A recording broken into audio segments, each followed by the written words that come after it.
Okay, so good morning, everyone. Good morning. Hello, everyone. Welcome to Coaching Think Talk, Coaching for Educators. To my brothers and sisters in Islam, Assalamualaikum warahmatullahi ta'ala wa barakatuhu. It's a Sunday morning once again. Buenos dias a todos, como Kamulanos sa Zamboanga City. Magandang umaga sa lahat. Maayong adlaw sa tanan.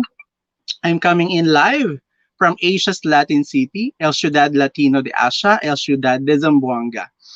I'm life coach Kalli from Life Coach Philippines, and this is life coaching or coaching for educators. Coaching Think Talk, coaching for educators.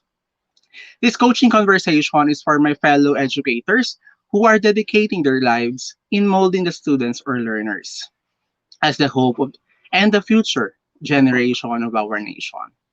And my mission is to help fellow educators as they face the challenges in delivering quality of education and touching the lives of our learners. Thank you for joining me today. Um, live tayo ngayong araw na to. No? Thank you for joining me, and please do leave your digital footprints by letting us know where you're coming from by typing in our chat box. Okay? So, just like in my case, I am from Zamboanga City right now. Please do type where is your location in our chat box right now. Please do tag a friend and circulate this video as to help us reach more individuals who might be in need of what I'll be sharing today. You may also give some shout outs to people you want to greet and reach out with some inspiring message with them. If you're watching this on a replay, please do comment hashtag replay. I am streaming live via FB page of Live Coach Philippines and YouTube channel of Coach AI Connect. If you are new to this platform, please do like and follow and subscribe. Before we start our session today, those who are coming in just right now, I am Life Coach Kalli and I would like to share to you my journey.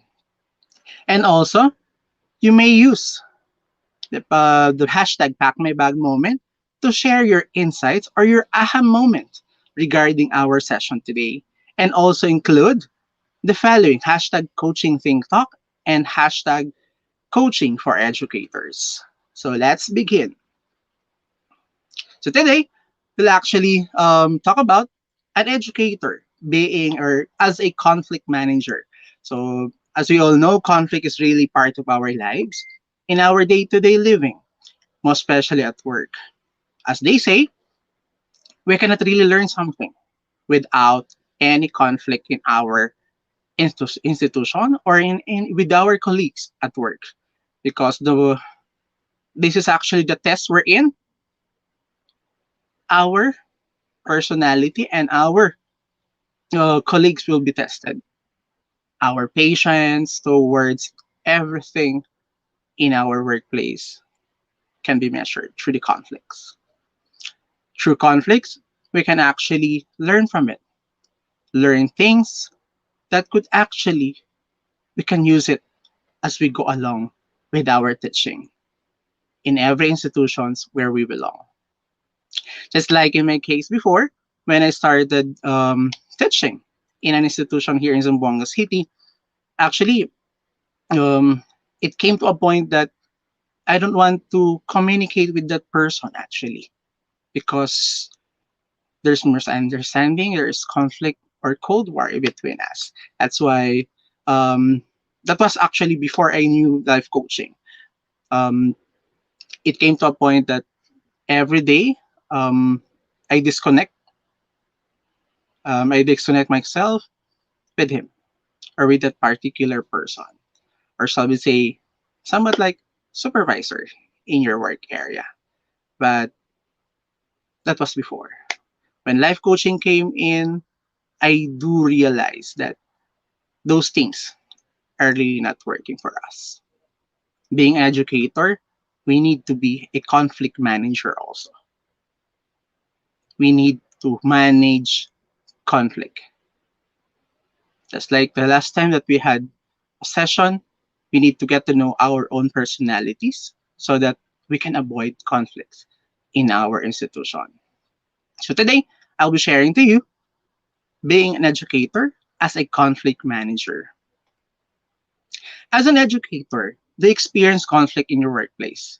Can you please type in our chat box yes or hashtag yes? Okay. As an educator, yes, all of us actually um, experience it because we've learned from those experience. Those experience made us really who we are right now. That's part of our lives in a workplace. But then, as an educator, how do you go about it? How did you handle it? Just like in my experience earlier, I've shared to you, before I really ignored it. That's how I handled it. I ignored those people or that particular person that I'm in conflict with. But then life coaching came in and it changed the way I handle things as an educator, as a person towards the people around me. That's life coaching is all about. So today, I'll be sharing to you, as my commitment to you, I'll be sharing to you the things that we could do, what we could do so that it will not happen again. I will share it to you today. So let's begin. Type in our chat box. Let's go.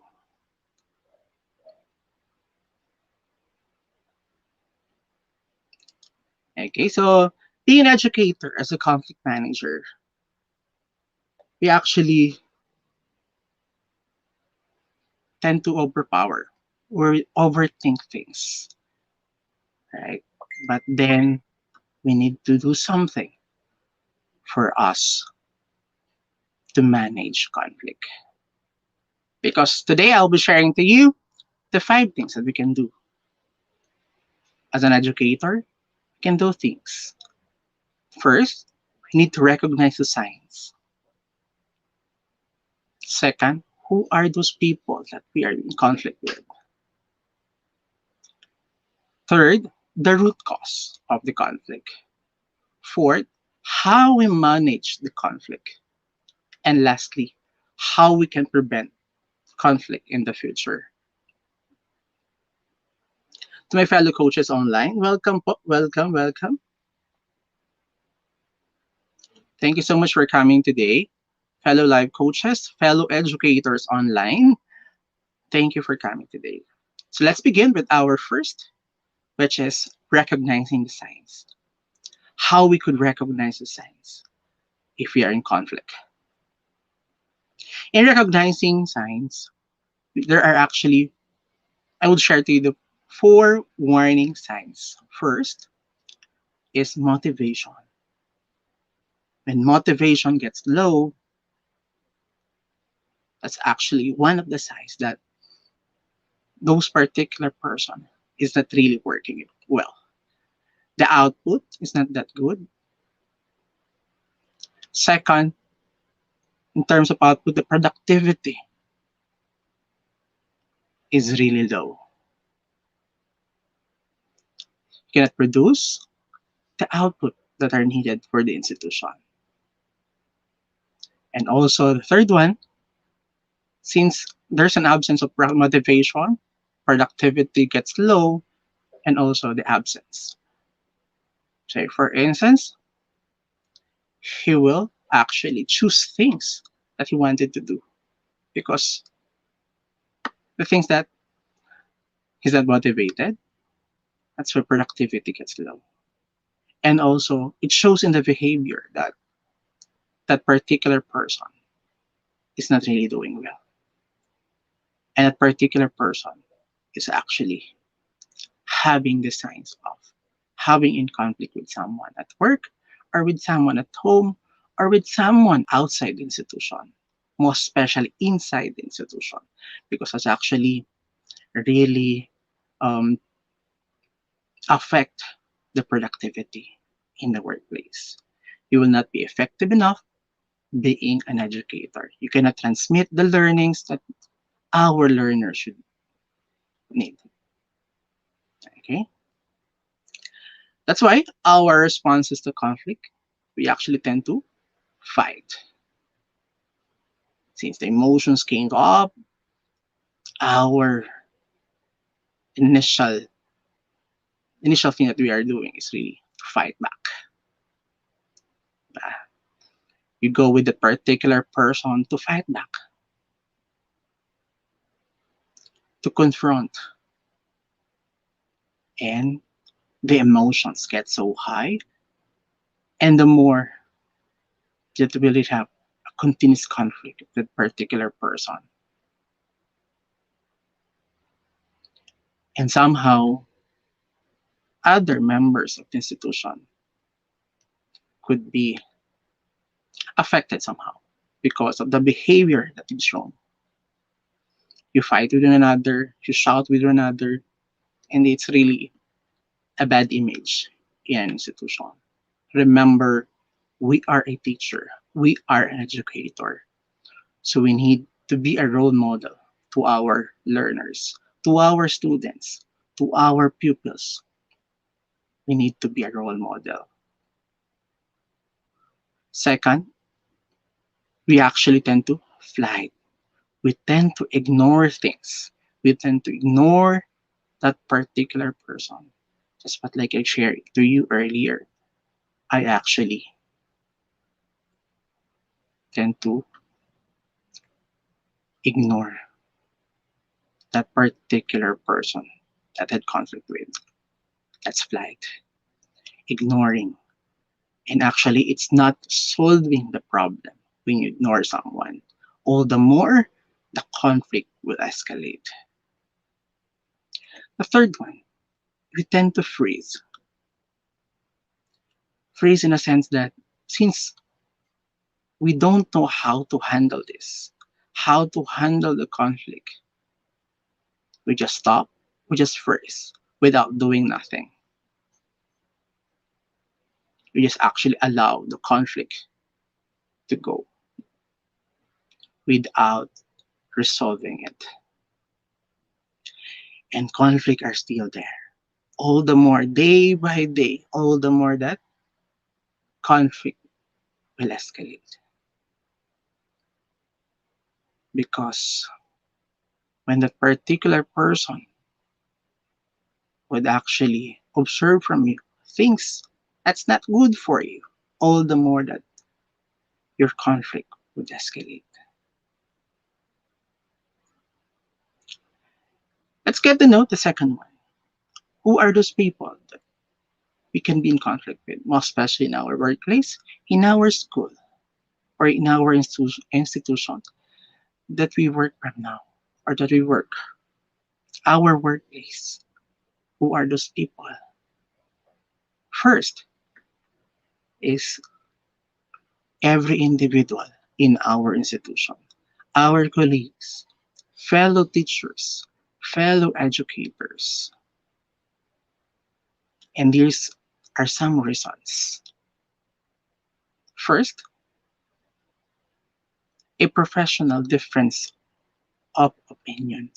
Yes, all of us has different opinions on the matter that we're discussing. But then we really need to what? We need to respect that opinion because that opinion could really lead to something. It could be somehow um, a solution to a certain problem in our institution. We need to respect the opinions of one another. Second, personal issues entering the workplace.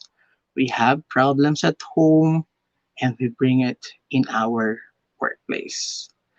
Or say for instance, like personal issues between you with your fellow teacher or fellow educator. A short or somewhat like a little one, little misunderstanding that somehow lead to a bigger conflict. And actually, they call this, tend to really change the image of you and that particular person. You cannot work well in the institution. Whenever you work with that particular person, there is clash. There is something between you. Third, a simple clash of personalities. Yes, we do all have different personalities, most especially dealing with something at work. That's why the last episode that we have, I do discuss to you the different personalities that we have. Yes, those personalities are really in us, but somehow there is a dominant personality that particular colleague should know so that there will be no clash at all and conflict would not arise. And also, say for instance, a teacher or an educator and its supervisor. Diba? An employee or a teacher might feel that your management style is too authoritarian. Most especially those supervisors who are really doing like this. Do that, do this, I need this. The approach of management or the management style is really too authoritarian. That's why a particular teacher could somehow felt bad because of the approach, the management style. A member of your team, second is a member of your team might believe that you're favoring other workers or you're favoring that particular teacher. Yes, it really happens in our institution or any institution or in every institution. It really happens because of the mindset of those people. They think that that particular supervisor is actually favoring that particular teacher or educator in the workplace. They don't think that there is something being discussed for the benefit of everyone. But the thing is, it's being maligned. The interpretation is not that good. The interpretations that that particular supervisor is actually favoring that particular teacher. Good morning, everyone. For those who are online right now, welcome po, welcome, welcome. Fellow coaches online, thank you for coming po. And fellow educators, thank you, thank you, thank you. The third one, the team member might come to you and discuss how they feel. Yes, it really happened. But the thing is, majority of us, fellow educators, doesn't do this. You're not going to your supervisor to air what you feel.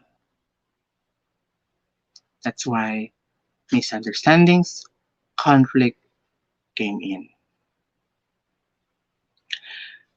Fellow educators, we just need to be open enough with our supervisor so that there would not be misunderstandings. Say, for instance, you've seen a particular teacher going to your supervisor. You may actually approach your supervisor to ask, as like just like what my mother said, that the only way in this world is your mouth. You need to ask. You need to ask why it happened. You need to process it so that it will not happen again. It sometimes happen to a group or team because there is rivalry, there's different goals, and there is resentment.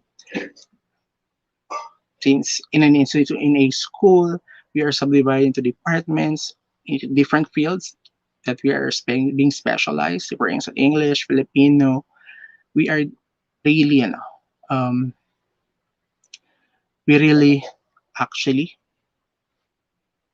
divided into different departments because of our specialization. But then In a team, there is rivalry, there is different goals, there is resentment.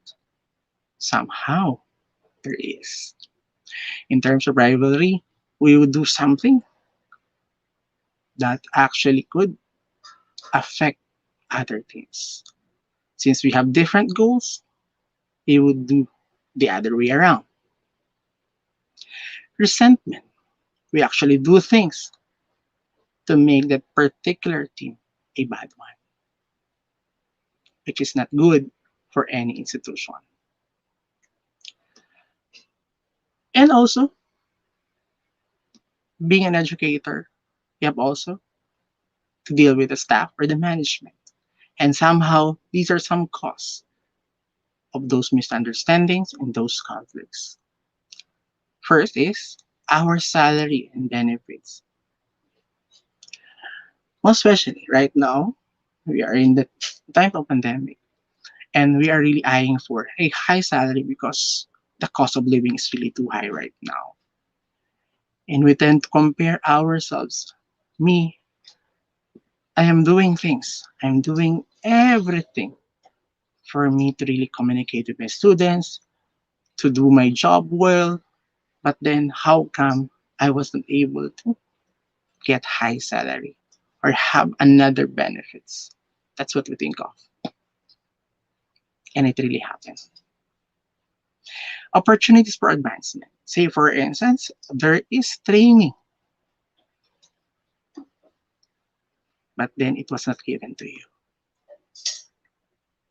So you felt bad to your supervisor or the management because you think of that I'm doing things. I'm doing everything that I can do. But then I am not being given an opportunity for advancement. Of course, there is really a matter of reasons why it doesn't happen. But then we need to really understand it because that is the decision of management. It might be that opportunity could bring more opportunities for all because every manager or every supervisor are thinking of things that could lead to more opportunities to everyone. Just like in my case, in my current work right now, I'm actually looking for things or opportunities outside that could bring advancement to my fellow educators inside our institution. Third reason is that being consulted about major changes to the school. Yes, say for instance, there is a what we call an increase in tuition fees, say for instance. But the thing is, you're not consulted being an educator, so you felt bad. That's why misunderstanding came in.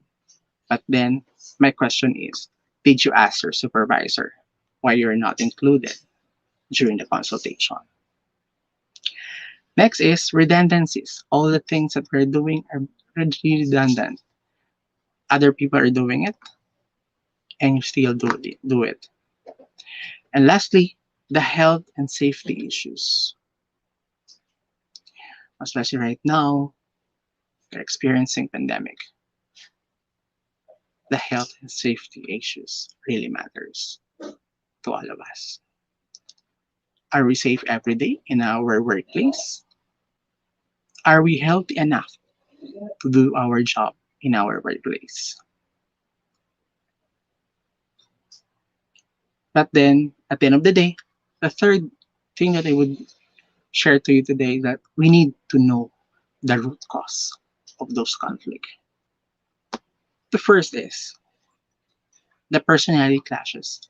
We have different personalities. That's why there's clash. Clashes really happen in every institution because we have different personalities. So what we need to do is to really know our own personality and also the personality of our colleagues so that there will be no conflict. Second, Conflict can often be brought about when the business fails to appreciate and meet the various needs of the workforce. This one, the expectations versus reality and the needs. You're doing things well, but then you're not being appreciated. You're not being rewarded in all the things that you're doing. So you think of other things. You tend to, I would not do this again. I would not do this since I was not being recognized. I would rather not to do it again. I would not go beyond the things that I'm doing right now. I will not do any more overtime to do things. That's what we are doing because the expectations is not met in you. Expected that you'll be rewarded, but then at the end of the day, you're not rewarded. But then again, you need to ask. That's really the solution. By asking, you would really see things. Why is it like that? Third is the unfairness or justice. It's like what we said earlier, that particular teacher is being favored by our principal, by our supervisor. So it is really unfair for me. I would not do things because it's unfair. She's the one being recognized, not me, not me, not me. That's what we are thinking. And it's unfairness. And also, this one, we could not really do away from it, from this one because it's really part of life. As being a teacher in an institution, we somehow a sudden increase of workload. We might experience it, especially when our institution is facing challenges, especially on the monetary side. So we need to really have a big workload. So tendency, our fellow educator would really complain. I have this, I have that, I have heavy loads, I have everything, but then I'm compensated not that well. The compensation is not that good. But the thing is, did you ask yourself, why is it being done? What's the benefit for you? What's the benefit for the organization? And most especially, did you understand what the organization are facing right now? Most especially this time of pandemic. As we all know, this time of pandemic, we actually tend to really accept all of the workload because there's no one who will handle it. We need to sacrifice things without actually thinking of if we'll have high salary after this, if we need to what do you call this? Be rewarded on the things that we are doing. We're expecting things. But then again, fellow educators, we need also to know what our institution are facing right now. Because now is different from before. Because currently we are facing the challenges of COVID-19 and before is really different from now, most especially on the monetary side. All of us affected by this pandemic. Not just you, not just me, but all of us. So we need to know. We need to understand it. So right now, we'll actually have to manage how we manage those conflict that we're experiencing at work. I will share to you some practical steps. First is we need to have the conflict prevention plan. We need to have the conflict management. And of course, lastly, we tend to have outside assistance. Conflict prevention. When I say conflict prevention, just like what I said earlier, we need to really understand the different personalities we have.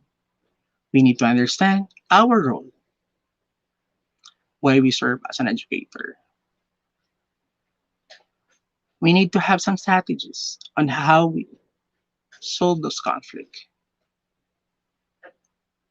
And if things go wrong, we can actually have an outside assistance. We can call people, people like us, life coaches, could actually talk to us. All those three practical steps could actually talk to a life coach, like to how to prevent conflict, how to manage conflict. You could really talk to us. Just call, just text, just chat us online, and we will be with you. Dealing with individuals. Earlier, we have differences, we have conflicts with individuals.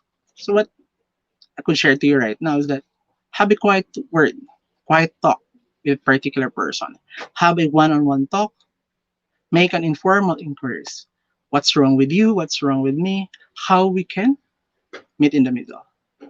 Of course, we do some internal procedures so that those conflict will not escalate to a higher form of conflicts. Next is in dealing with individual with those conflicts, the handy skills that we need is that we need to show empathy at all times, to stay calm and measured, offer a different perspective, and reinforce connections. These are the things that we need to do. If you want to expand this one, again, talk to us. We could help you with this on how we could do things well in our workplace. Show empathy at all times. Think that, show that you're really caring with that particular person by staying calm, measured, sharing your perspective, and really enforce connections with that particular person. When we're dealing with groups, of course, we need to deal with everyone, involve everyone in solving the conflict. It's like, say, for instance, one, you need to do briefing as a supervisor.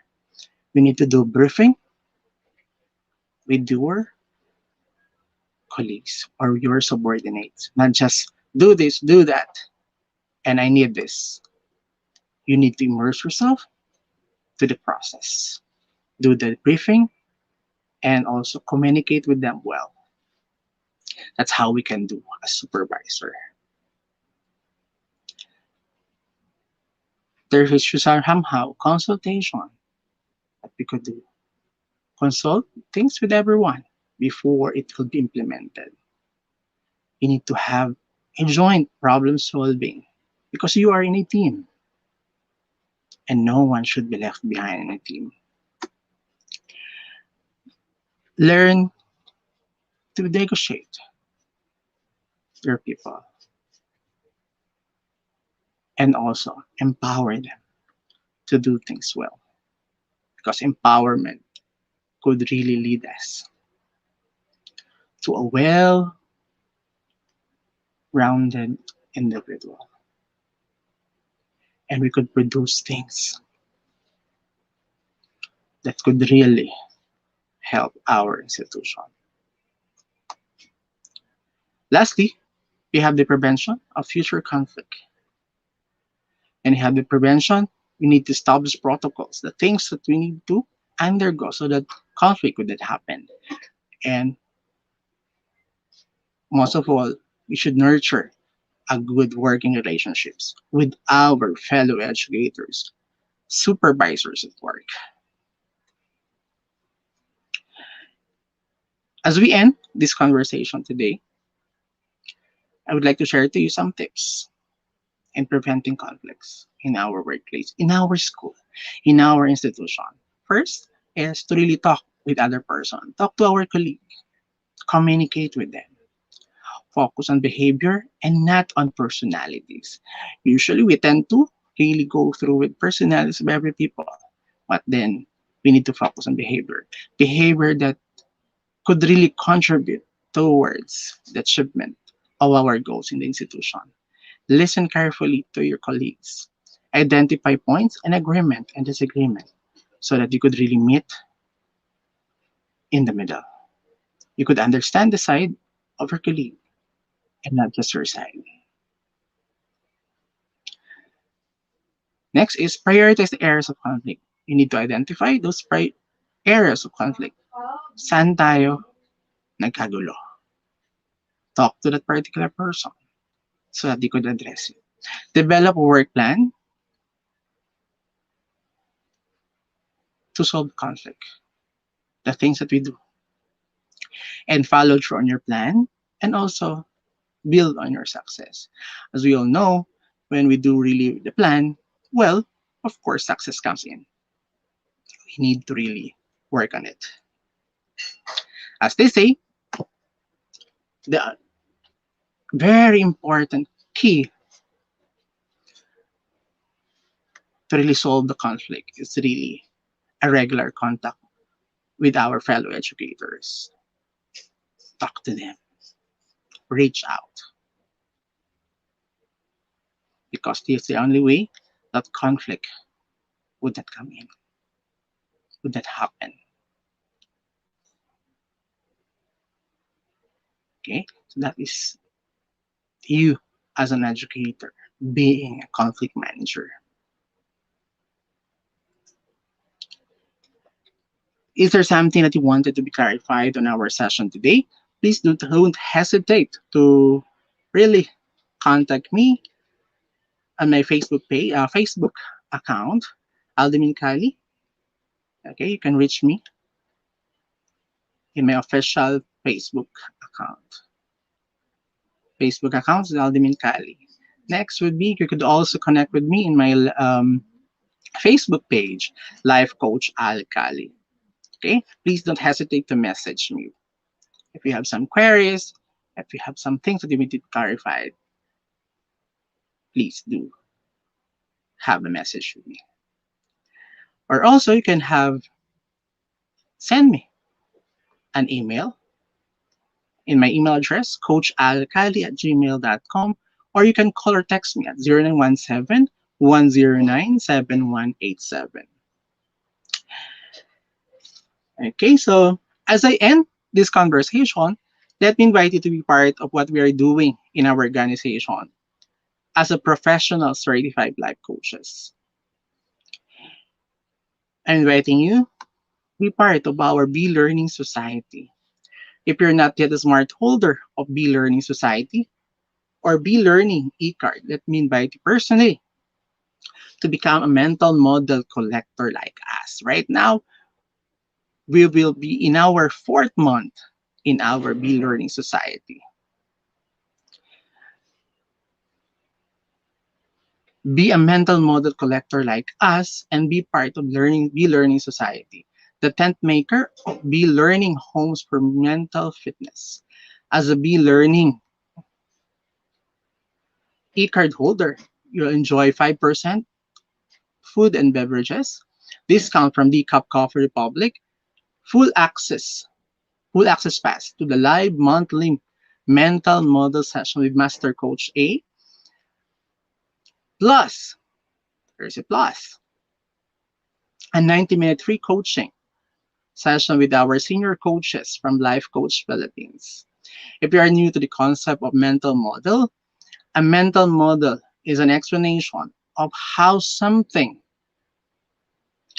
works. It is a concept, how the world works, and why mental models are really so important to us. Being an educator, we need to understand the different mental models. Mental models are deeply held beliefs about how the world works. And why mental models are really so important, because by building up a base of most valuable and universal mental models, you're building up also your trunks of knowledge that gets you more relevant over time and can be applied across a wide array of different domains. The next mental model masterclass will be on August 21, 2021 at 7 p.m. And Master Coach A will cover the polymath mental model. On August 21, 7 p.m. And Master Coach A will become the superstar in your field and become superstar in your field. Learn how you can combine skills with our polymath mental model, and you become the superstar in your field. In our field as educator, we can be also a superstar. So join us in our polymath mental model on August 21 at 7 p.m. And that will be with Master Coach A. Discover why polymath will win the 21st century, the 21st century skills that we need to give, but we need to train with our learners right now. So register now, connect with Coach Rizal at 0917-586-1661. Again, connect with Coach Rizal through 0917-586-1661. Also, for individuals who intend to embark a journey of becoming a certified life coach just like us, Master Coach A now offers co-actively co-create life coach certification program. This is a comprehensive approach to learning and mastering life coaching as an active process of creating a new path to achieving results in life. So that success is inevitable in every coaching relationship. It includes a 21-day web-based learning, 3 days live coaching bootcamp with Master Coach A, and a 3-day live business bootcamp with our senior coaches or senior coaching team. The package also comes with many bonuses. Okay, there's really bonuses in it. Please do join us. Please do connect with Coach Rizal through 0917-586-1661. Again, 0917-586-1661 to discover the opportunities waiting for you in this profession. Be a certified life coaches like us. Do join us for another coaching conversation later with Coach Risha for coaching for self-expression at 2 p.m. today, and also with Master Coach Hasmin for coaching coaching for God-centered living at 4 p.m. Once again, this is Life Coach Kalli, the Educator's Life Coach from Life Coach Philippines. Coaches like us think and talk like this. This is us in the Philippines. Love bam boom, love bam boom, love bam boom. Thank you so much for coming today, and see you all next week again, the same time, same platform at 10 a.m. every Sunday with Coaching Think Talk, coaching for educators. Thank you so much, everyone. Bye-bye. Happy Sunday, everyone. See you all next week. Bye-bye po.